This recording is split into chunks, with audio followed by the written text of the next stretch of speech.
Hello, everyone, and welcome to today's mini discussion of the cover letter. I welcome you if you are from my class, and I also welcome you if you're from one of Brad Rice's sections. Again, my name's Jonathan Rylander, but you know this already, you've seen me before, so why don't we jump right into it. So today I want to cover these 6 key components of cover letters: the header, the salutation, the intro paragraph, the body of the letter, typically 1 to 2 paragraphs, the conclusion, and the closing.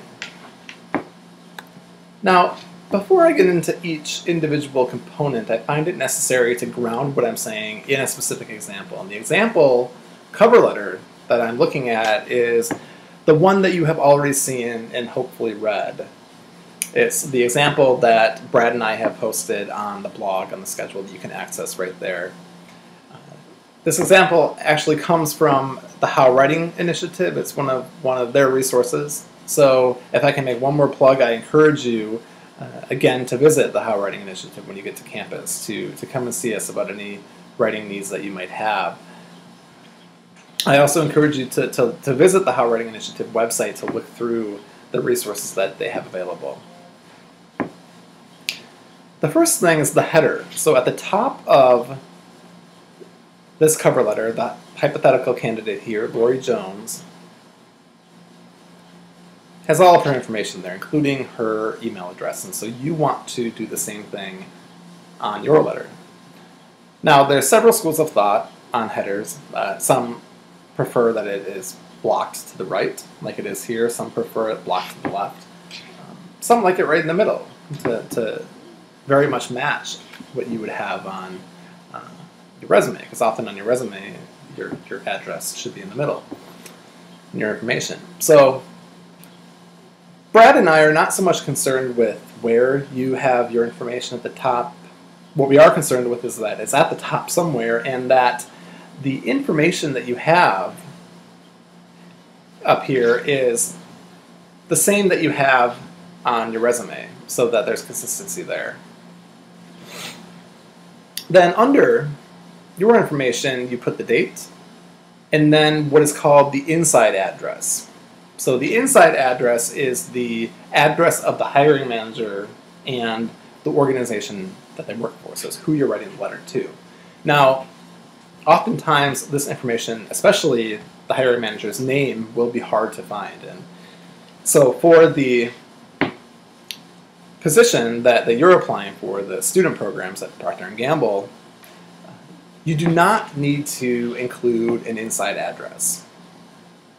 All you need is your information at the top, the date and the salutation, which I'll get to next. But when you actually go to send off your cover letter to, say, an internship or a job, you want to be sure that you do try to find out the information that would go in the inside address, the information of the hiring manager. You want to find that information out, and you want to dig around for it, because it will often be hard to find. You may need to call the company and talk to human resources, but even then, they might not be able to give it to you. So, but you want to try your best to try to find out what that address is and who that hiring manager is. Now, this brings me to the second component, which is the salutation. So this is not a text message. You don't want to say, "Hey, what's up?" You want to say, "Dear Mr. or Mrs." And you want to use a colon at the end instead of a comma. It's more formal. But again, you want to find out who the hiring manager is and put their name here if possible. If you've exhausted all resources and you can't find out who that person is, that's okay. You can put Dear Human Resources Manager or Dear Hiring Manager. So in the in the letter that you turn in for Business 102, you can put either Dear Human Resources Manager or Dear Hiring Manager. So now you're ready for the introductory paragraph.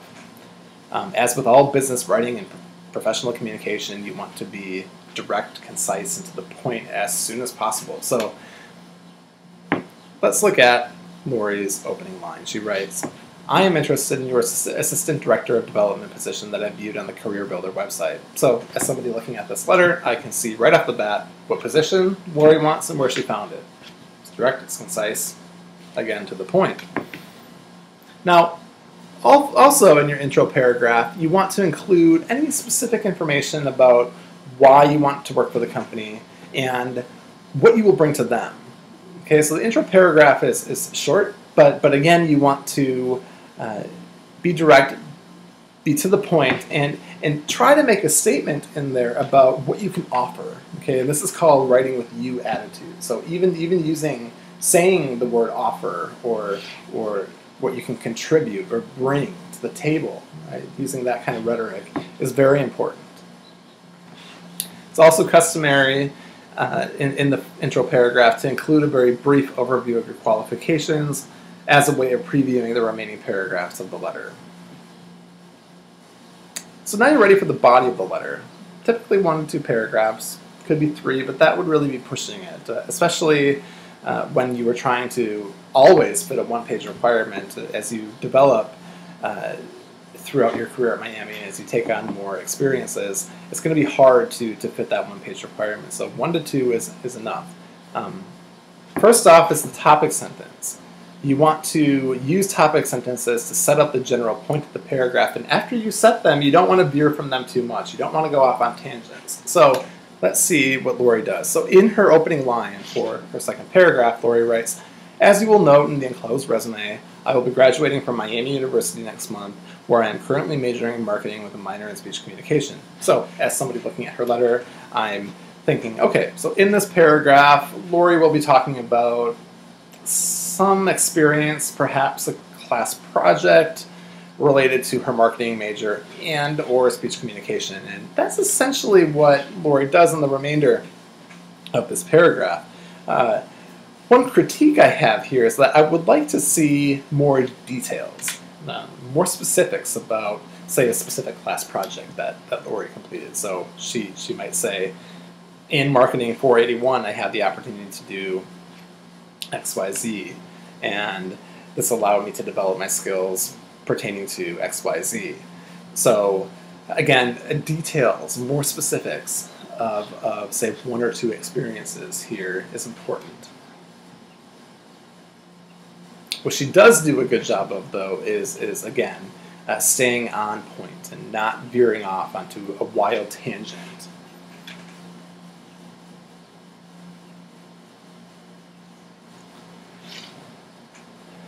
But on the whole, in the body of the letter, you are simply elaborating on your qualifications, skills, and experiences. So lines that are on your resume, say an internship that you had, you're looking at that on your resume and then saying, okay, how can I go into more depth about a specific experience? Okay, but the key here is picking an experience that connects directly to the audience, the company, the position. Right? So, and this becomes a question of relevancy. So let's say you're applying for an accounting position with one of the big 4 accounting firms.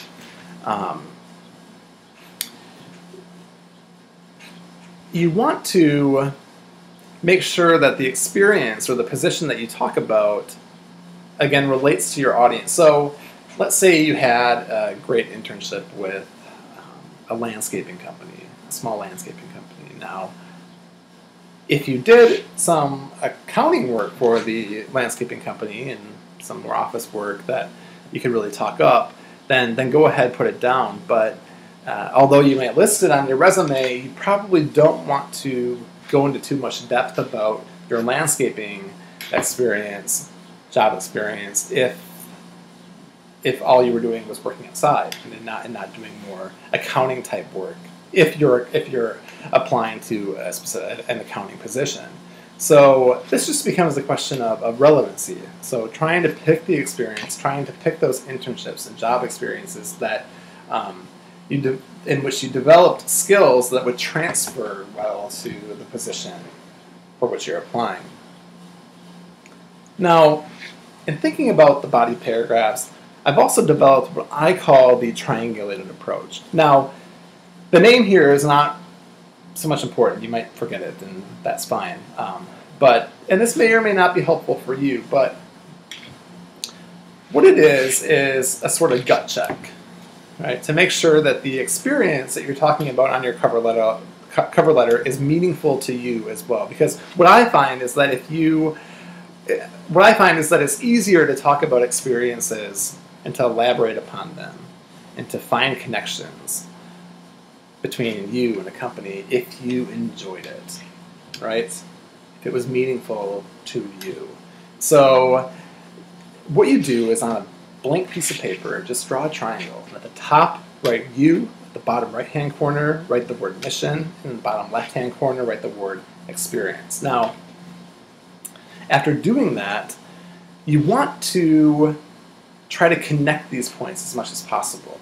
So you may have an experience, for example, working with a small business in Cincinnati that you have an internship for, that you will have an internship for when you get to Miami. And you did a lot during one summer for them. You did a lot of different tasks and projects. And you know that those projects, that the skills that you developed in those projects specifically, that those skills would transfer well to the company for which you're applying for. They seem relevant. They seem like the types of skills that the company wants, right? And so it's probably a good idea to talk about that experience. But you also want to consider you at the top of the triangle. And if you hated that experience, if you hated going to work every day, then you want to be careful. Perhaps you don't want to talk about that experience, right? Perhaps you want to talk about a different experience, a different job experience that you had, one that you were more passionate about, because you don't want to get to the company and have them expect you to do that type of work if you hated it, right? You also don't want to go to an interview and be asked to talk about an experience that you hated, right? Because if you hated it and you didn't enjoy it, then you're not going to be able to talk about it in the same way or with the same degree of passion that you might for a different position. So again, I see the triangulated approach as a sort of gut check. The conclusion then, in the conclusion you want to indicate your willingness to meet and talk further, you want to restate the specific position for which you're applying, and you want to thank the audience for their time and consideration.